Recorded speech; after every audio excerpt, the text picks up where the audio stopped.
Hey everybody, this is the Sliders Review, and since it's Women's History Month, I'm here today to talk to you about Doom Patrol Season 4, Episode 4, Casey Patrol. So this is a very interesting and very unique episode.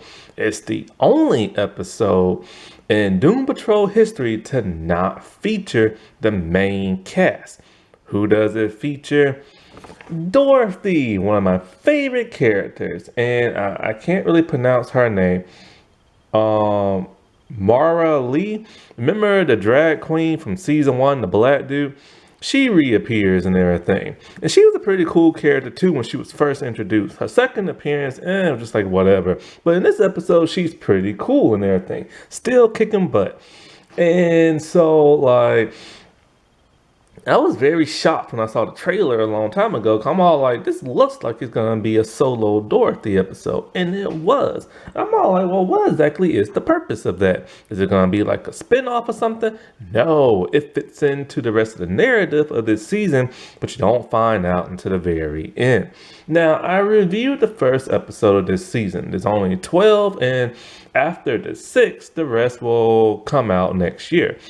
And I stopped reviewing Doom Patrol only because it's kind of lagging like that of the third season. The third season is not my favorite. It's the only season I don't own on DVD. And so, like, 'cause I only own the first two. And so, like, I never liked the third season. Like, when I heard, like, all these villains were showing up, I was like, yeah. But then they came out to be a huge disappointment. Then the flagellation thing was just kind of stupid. And then that season was just really bonkers and stuff. It's kind of like they went too much into themselves, you know? And so with this season, the first episode was awesome. And now I'm thinking to myself, oh man, so they have to prevent the zombie butt apocalypse. So I'm thinking to myself, the entire season, they're going to find ways to prevent that because their future selves were acting so weird, right? Well, it gets resolved in the second episode. I'm like, yo, you gotta be kidding me. Yeah, got to be kidding. You did that again. Every time there's a season premiere, they resolve it in 2 episodes. I hate when they do that.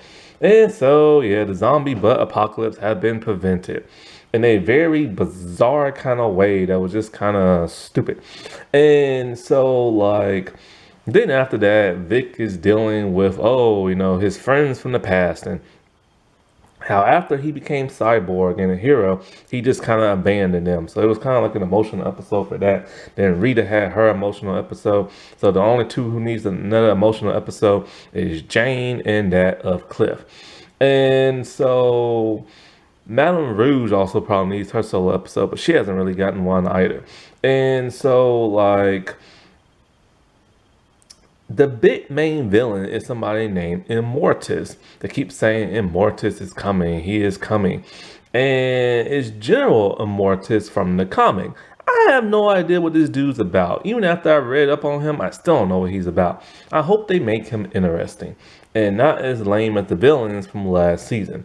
And so I'm thrilled to see Dorothy come back. She was one of my favorite additions to the cast, and I've been furious ever since she was written off in the third season. Because who did she get replaced by? Madame Rouge. And I don't like Madame Rouge. I like the actress. Michelle Gomez is cool. I just don't like her as Madame Rouge. When you watch Teen Titans, the cartoon, but you need to hurry up real fast because HBO Max is taking a lot of DC cartoons off. Like Justice League and Justice League Unlimited and Batman Brave and the Bold. Anyway, if you watch Teen Titans and you see Madame Rouge in that, you will see how awesome she is. She is beyond rock and roll, and then in the show, she's just ugh. And so I don't like, ugh, you know what I'm saying? And so when Dorothy came back in this episode, boy, I was a happy. And then I'm still pissed that she got written off in the third season. So Dorothy has gone through changes. Of course, now she's older now. She had her period in the second season, and she finally grew up after being immortal for so long. So she is adult. And she has a new look. She's not wearing that Dorothy dress no more. Her hair is more adult looking, and she's wearing regular clothes. And she's starting to look less ape cave woman like in the face, but she still has the old prosthetics. And so she's living still with Danny and everything. Because I remember she left with the dead boy detectives and stuff. They still have no word on when that's coming out. And so, like, because they're supposed to have their own show, and they recast the dead boy detectives in that Crystal Girl. So, anyway, we see her, right? And she's hanging out with the people, the residents of Danny Street. Now, before that, Mara Lee and some other drag queens were spray painting over a wall because somebody said some really nasty stuff about them and they didn't like it. So they're all like, well, it's back to hide again in Danny and everything, because that's what they do. They just hide in Danny because they can't deal with living in the real world because everybody treats them badly because they are LGBT characters and there's tons of different variety and stuff. So Danny is a place where they can feel safe. And so Danny is still an ambulance. I cannot say that. And so like Dorothy is like telling the story of how her and the candle maker broke into a facility and got Niles' necklace back, the one that kept him immortal. And if she uses that, she can talk to his spirit. And so it's a thrilling little story, and Candlemaker does his stuff. Candlemaker still looks good until he actually does something. The moment he moves, he looks like cheap CGI. So once again, the budget has been slashed, and you can tell by this third season when Madame Rouge turned into that baby, that was an atrocity.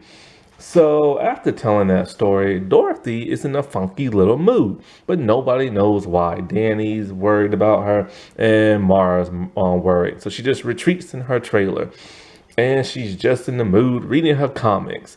Space Chase. I have no idea if that's really from DC Comics or not. And so Mara comes in. Mara ain't giving up, man. She's all like, look, we're going to talk about this. And Dorothy is just being rude.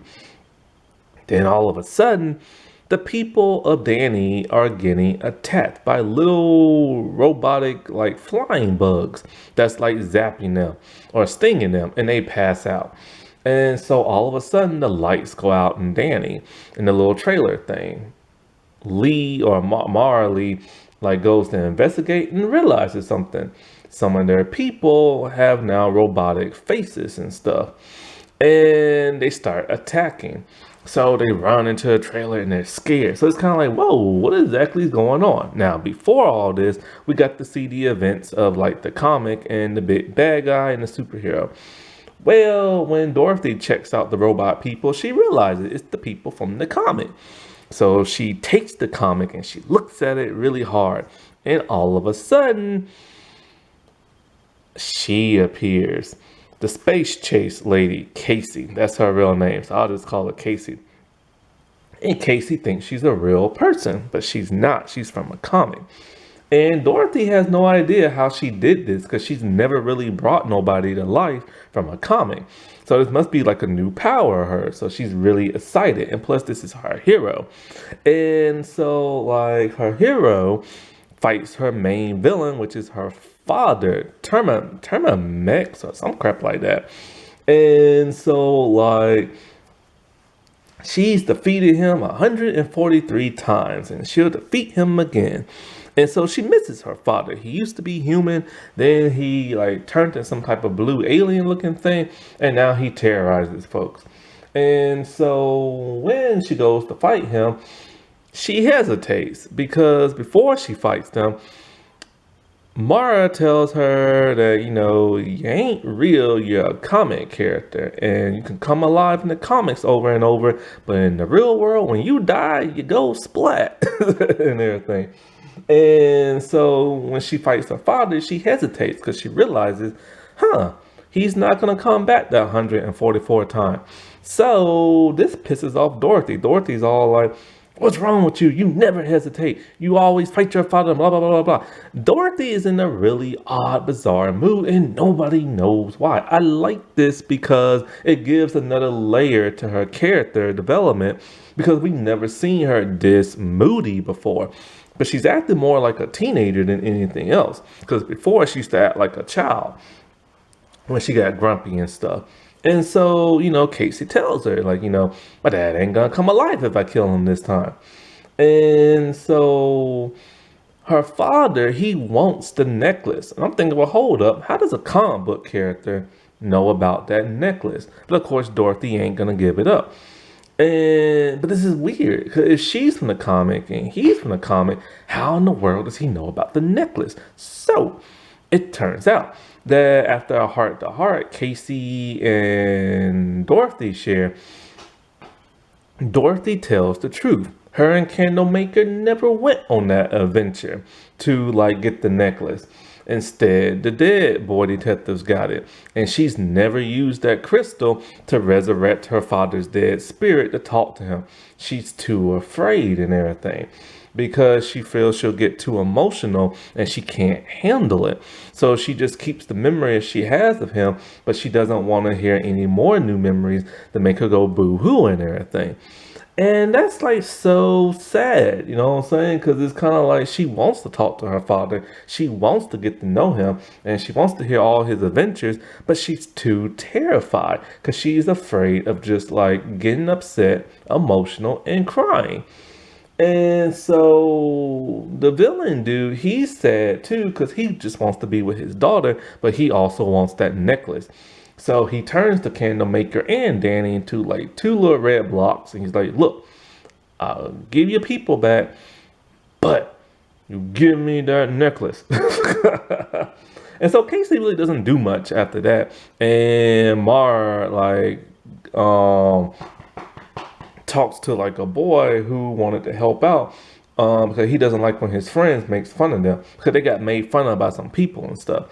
And so they had him spray paint a memory that Casey had, the dad pushing her on the swing. That works a little bit on him until he gets the necklace back. And he's just as mean, willing to kill whoever he has to kill. And so Dorothy gives him the necklace, talking about, she has no need for it. And he disappears and he gives her back her people. And Danny and Candlemaker are fine. And so after that, Dorothy realizes it's time for her to take her own adventure because she's been hiding out in Danny pretty much her entire life. So her and Casey, they head in the blue car with the trailer attached to it, and they go to Clover Lane, is it called? Where the Doom Patrol's at. So it's woohoo, she's going back to the Doom Patrol, and I hope to God she stays. Mara Lee and the others decide, you know what? It's time for them to stop hiding and go back into the real world and just conquer their fear and stand up for themselves when they get made fun of, which is all anybody could ever do. It reminds me of how schools now have this safe space. You get upset, you go to that safe space, but then once you leave out of it, you're back to getting bullied and picked on. So what you gonna do? You have to learn to take your fears head on and stand up for yourselves. Now, in some twist of events, the author who made the Space Chase comic, he is drawing something, and in comes the alien, and in comes Janice for a couple of episodes ago, and then both of them give him two different kind of necklaces, and he's all when the Mortis comes, our dreams will come true. So it's who is this dude, and what is he up to? I hope the mystery will be good. And I hope they don't make it too silly, too goofy this season like last season. Happy Women's History Month, everybody. All right, I'll talk to you later. Bye.